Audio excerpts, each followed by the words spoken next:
It's Game Boy World, and it's time to pay the piper. Or the pipes, anyway.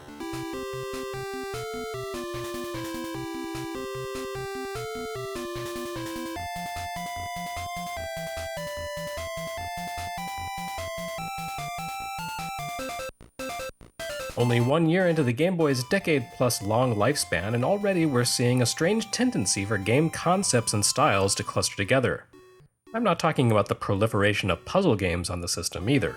The ubiquity of a given genre on a system is one thing, but weirdly similar games showing up in rapid succession and then never again is another. So it is with Blodia and Pipe Dream, which appeared on Game Boy in Japan about 2 months apart, tackling two very similar puzzle concepts with wildly different levels of competence. Neither game should be entirely unfamiliar to American gamers.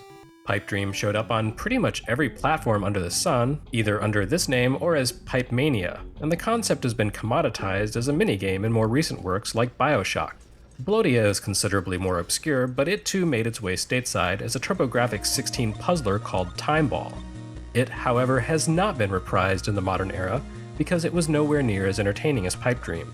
Both games operate around a similar premise. Players lay down tracks or pipes to create a path for the inexorable advance of some oncoming moving object. In the case of Blodia, you're building a track for what appears to be the ball character from Pachinko Time,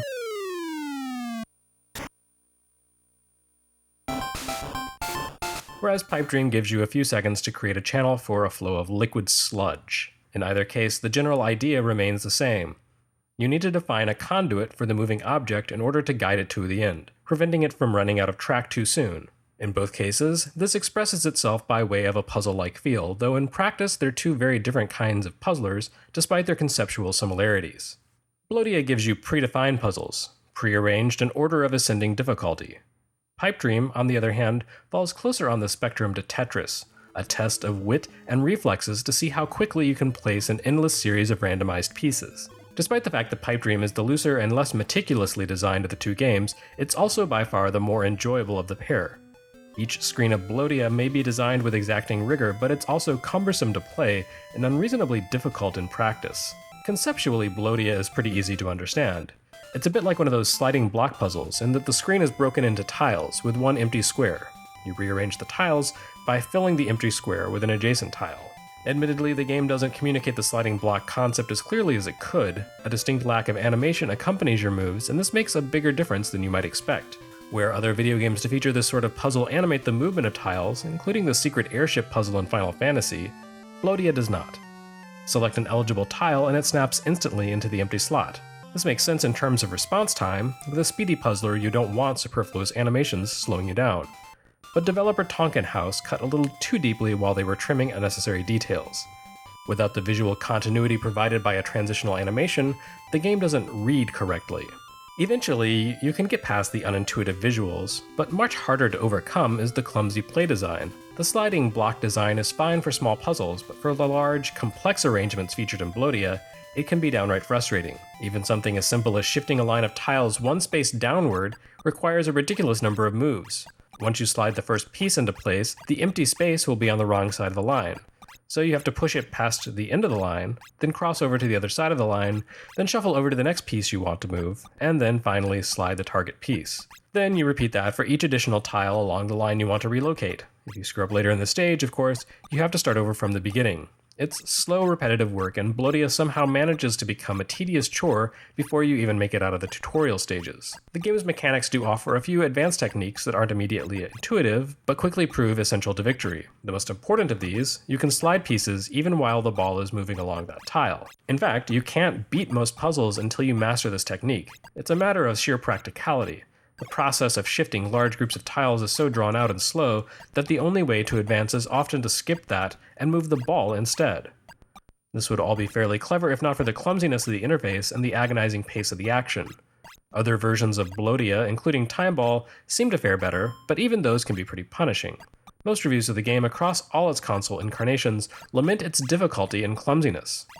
As with many Game Boy titles, Blodia is actually a port of an old PC game. In this case, the source material in question was Manuel Constantinos' 1983 game, Diablo. Yes, Diablo. Did you spot it? That's right. Blodia is an anagram of Diablo. God knows why Tonkin House changed the title from Diablo to Blodia, but no doubt it came as a great relief to Blizzard Entertainment a few years later.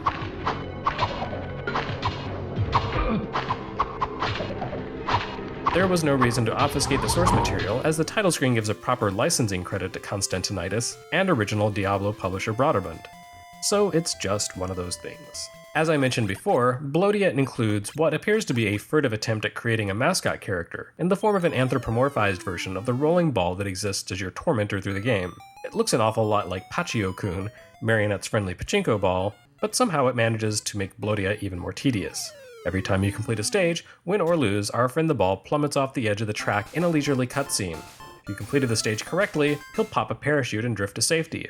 Otherwise, he plummets to, one hopes, his doom. You can skip the animation, thankfully, but the fact that you even have to, and that you have to do it every single time, perfectly sums up Blodia's general inconsideration, or perhaps incompetence, in a nutshell. We have seen a project from publisher Tonkin House before, with 1989's Malibu Beach Volleyball, but Blodia falls well short of that game's perfectly average standard.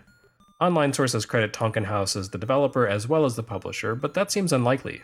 The company generally outsourced their projects to the ubiquitous Tosei, and that includes this game's Famicom counterpart, Blodia Land Puzzle Quest. So it stands to reason that this release was also produced by Japan's most enigmatic ninja developer. I suppose there's no need to really figure it out. I prefer to dole out credit rather than blame, and this is definitely a release for which blame would be the operating sentiment. Thankfully, Game Boy owners didn't have to wait long for a far more entertaining rendition of the same general concept. Pipe Dream arrived a few months later in Japan and shortly after that in the US, and it set things right. Where Blodia adapted an ancient computer title to Game Boy, Pipe Dream dealt with work of a far more recent vintage. The original version of this game, Pipe Mania, debuted on Atari ST and Commodore 64 in 1989. Although I suppose if you want to trace influences, the true origin of Pipe Dream probably lies in a 1982 arcade game called Locomotion. That was developed by Konami and published in the US by Centuri. Locomotion was fairly obscure even in the golden age of arcades. I've only ever seen it once in person, and that was in a crowded arcade full of far more enticing works like Dig Dug and Popeye. However, where Locomotion required players to guide a train by shuffling tiles of a track, not entirely unlike Blodia, and likely a partial inspiration for Diablo, Pipe Dream instead serves up a randomized assortment of track pieces that you can place freely on the screen. A column of queued parts offers a preview of tiles to come, much as in Tetris. Pipe Dream's levels consist of a blank grid surrounding a starting point, and the player is given complete discretion over where they place their tiles. The pipe tiles come in 7 different arrangements, also like Tetris. There are straight segments running horizontally and vertically, 90-degree turns in all 4 directions, and cross pieces. When you connect the open pipe ends of 2 tiles to one another, you create a link. A short time after you begin laying down pieces, the fixed tile at the center of the stage emits a fluid that steadily advances through the pipes. The liquid can pass from one linked pipe tile to another, but if it passes over a tile that isn't properly connected to another, the sludge spills out and the level ends. The goal of each level is simply to connect a set number of pipes together before allowing the fluid to overflow. If you hit a stage's given number of pipe connections, the game tallies up your score and sends you to the next stage. If you fall short of your target, it's straight up game over. You have no control over the order in which pipe segments appear, which is where the challenge comes from. You can't just slap down tiles wherever you like with no consequence. Once a stage ends, you're penalized for any stray tiles you've left unconnected from the flow, and it only takes a few deductions to end the game for you. Every pipe segment counts, and it behooves you to lay down pieces quickly, even if they're not the ones you want, then sort out how to connect them ASAP with subsequent tiles. Pipe Dream isn't totally unforgiving in its tile distribution.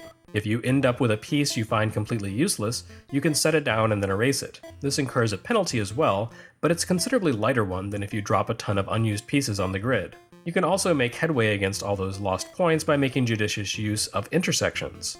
The occasional cross-shaped pipe tiles you receive are the game's most versatile pieces, as you can connect them either horizontally or vertically. They're the universal donors of pipes.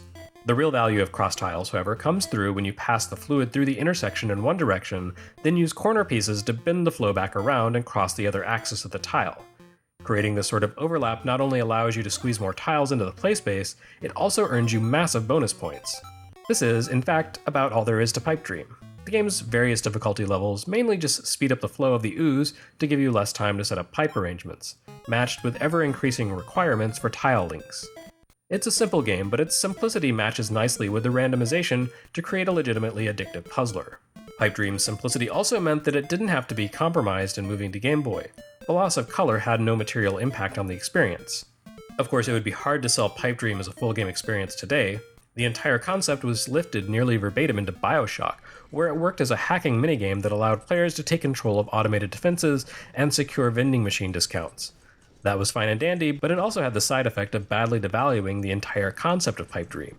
The formula lacks the substance and depth of something like Tetris. It has just enough complexity to require a mental commitment, and just few enough opportunities for the difficulty curve to increase, that the Pipe Dream rule set doesn't really offer much beyond the initial premise. It's a fun and addictive game, but not one you'll find yourself returning to as often as one of the true greats. Still, it is vastly more entertaining than Blodia. The original Pipe Mania version of Pipe Dream was created by a developer called The Assembly Line, a British studio that produced a handful of notable titles including Vaccine and Xenon 2 Mega Blast. However, the Game Boy version of Pipe Dream, along with the simultaneous NES release, was produced and released by Bulletproof Software, who licensed the game from original publisher Lucasfilm Games, which was soon to be renamed LucasArts. Even outside of BioShock, Pipe Dream has been cloned and imitated half to death.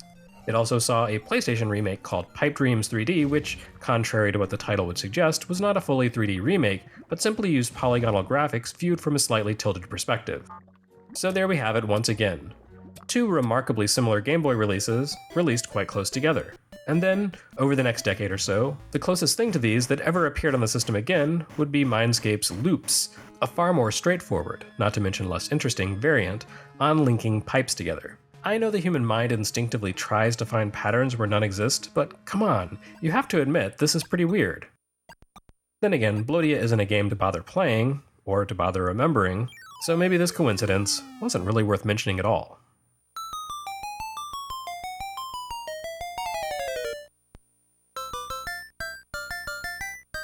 For more odd intersections of fate, both real and contrived, keep watching Game Boy World. As always, you can support the project through Patreon or by picking up a copy of the book Game Boy World 1989.